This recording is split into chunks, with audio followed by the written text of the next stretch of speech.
tariff that has been slapped on foreign-made auto parts, including those coming from Canada and Mexico. Even higher tariffs on steel and aluminum, two materials crucial for building cars, which just exacerbates the problem. While some goods are exempt under USMCA, automakers are struggling to navigate the new tariff regime. And that's because manufacturers invest 5, 10, 20 years out. And now they can't. Uncertainty is crippling them. And with more Michiganders tightening our belts, fewer buy cars. So we have higher costs, lower sales, and jobs at risk.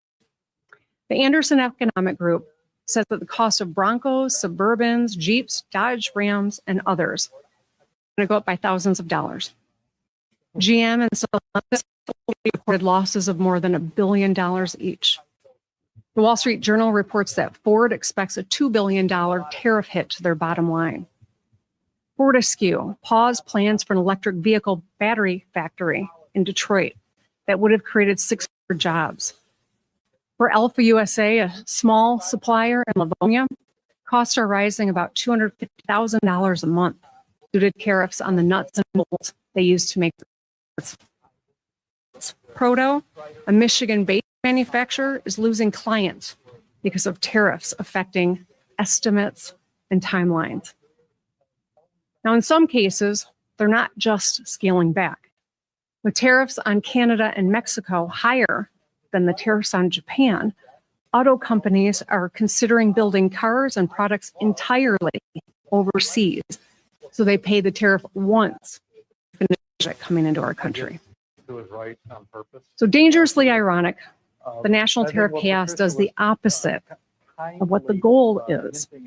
Companies are cutting, not creating jobs in Michigan. Costs are going up, not down. The price of a new car is rising by thousands, and your dollar won't go as far. Every one of us craves certainty. We want to know what's coming. We know when the bills are coming due, what our sports schedules are, where we're going to shop for groceries. We rely on certainty in larger ways, too. We like to know for sure that the roads on which we're driving are safe. The food we eat has been inspected, and the water we drink is clean. Small businesses need certainty to hire workers, plan inventory, and grow. Michigan's big three are 26 OEMs, but thousands of auto suppliers. Certainty too. All businesses do. Right now they don't have it. We're all paying the price. So I'm going to continue to work alongside businesses and our congressional delegation, and anyone who can try to help persuade decision makers in Washington, D.C. to adopt a tariff structure that reaffirms the USMCA, one that helps us compete, not holds us back, one that helps people save money, not cost them more. And while a state can't unilaterally impact tariff policy, it can bring to bear pressure and information. And what we can do here at the state level is work together to provide certainty. We must do that now.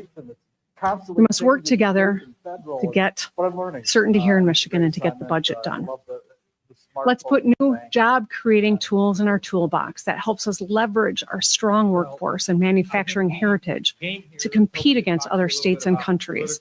We need to do three things: make it easier to build factories and facilities, create and retain good Michigan jobs, and make it easier to incentivize innovation in Michigan.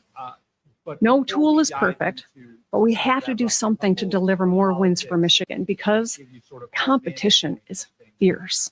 I want to talk about the budget. While we can't control the global tariff war, what we can do is make life a little easier for Michiganders and reduce uncertainty.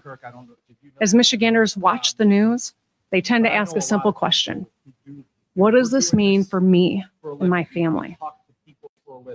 Failing to get this done means more uncertainty, higher costs, and less jobs. Let's take roads first. Since taking office through the end of this construction season, we will have fixed more than 24,500 lane miles of road and 1,900 bridges, supporting tens of thousands of good-paying jobs. and tens of thousands of drives to work or school or the grocery store that are faster and safer and predictable. But our current fix for roads, the Rebuilding Michigan plan, is expiring. Nearly 10,000 good paying Michigan jobs, skilled laborers, equipment operators, and small business owners could go away. But it's really about people. That's what all of this is about, people. People like Jim Metcalf. He's a road worker from Jackson who spoke here at the Capitol at the Valley a couple weeks ago. He's got a good job that permits him to provide for his family. And his job makes your commute safer. If we don't invest in our roads, and jobs like Jim's, he's going to find another job in another state that does. His family will either follow him to that state or they'll live here while he's working elsewhere.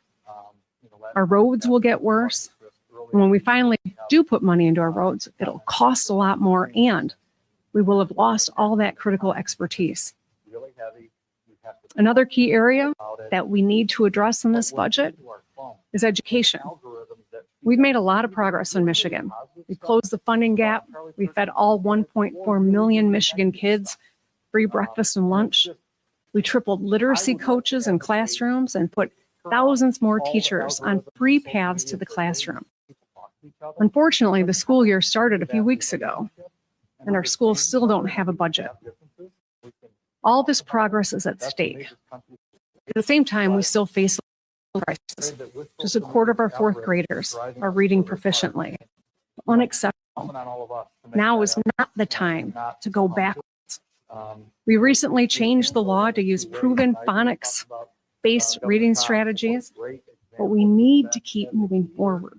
And finally, I want to talk about public safety. Let's make sure that our local first responders have the resources that they need to reduce violent crime, keep Michiganders safe on the roads, at school, and in their communities. So when it comes to the state budget, the governor's job, my job, is to introduce the budget and then to sign the budget. The legislature to debate and pass the budget. And it needs to get done by the end of the fiscal year, just a few weeks away, a couple weeks away. 223 days ago, I introduced the budget. 125 days ago, the Senate passed their budget on time, as they always have under Leader Brinks. It's 3 years in a row. 77 days ago, the statutory budget deadline came and went. And 21 days ago, the House finally passed their budget. Let me be clear, it's not one that I would sign, but they passed it 21 days ago. My budget team will continue to participate in all the conversations, but putting up the vote and actually passing the budget is the legislature's responsibility. If we do this right, we can all win. We can govern. And governing means compromise. A budget deal can deliver on the priorities that I've been fighting for, investing in our kids, fixing our roads, helping us compete, keeping people safe. It can deliver on the Senate's important objectives to help us make sure that we protect Medicaid, feed kids at school, support moms and babies. And it can deliver on the House's goals too. They want to trim spending. They want to fix local roads and increase transparency. All of that is doable. I really appreciated that comment. If the legislature sends me a budget that reflects these shared priorities, I will sign it. I've signed 6 balanced bipartisan budgets, 4 with a Republican-led House and Senate, 2 with a Democratic House and Senate. Every time we got it done. Now, both Leader Brinks and I can tell you, it's never easy. But when the job is done, it's always worth it. We should be proud that no matter how dysfunctional Congress and Washington, D.C. gets, regardless of what party's in charge, the state of Michigan has produced balanced budgets and gotten them done on time. That has been the general rule here, regardless of who's in power. It's a stark reminder as we look at the next 14 days of what's happening in Washington and what we need to do here in Lansing. Candidate Trump. In this town, it takes 56 votes in the House, 20 votes in the Senate, and one governor's signature for any bill to get enacted. I know that Leader Brinks is available and ready, and my team and I are ready to go. We can still do this on time. The clock is ticking. Michigan can model to the nation how to work together and get things done. It's how many of us were raised. I'm still guided by the values I was taught growing up in a bipartisan household with a Democratic mom and a Republican dad. Decency, respect, and kindness. When I was in the state Senate, I worked with Governor Snyder to expand Medicaid. I could have said no or made unreasonable demands to score political points, but instead we put politics aside and got it done because it was the right thing to do. And hundreds of thousands of our fellow Michiganders have health care today because we centered our desire to make a real difference in people's lives. I think you can know, as well as anybody, the world feels very divided and heavy right now. We're living through a time of extreme rhetoric and rising political violence. We must remember that while we stand on different sides of the aisle, we all basically want the same things: happy, healthy children, good paying jobs, food on the table, safe communities, and a stronger Michigan. There's no easy transition. That is our task at hand. Let's get it done. Let's get to work. Thank you.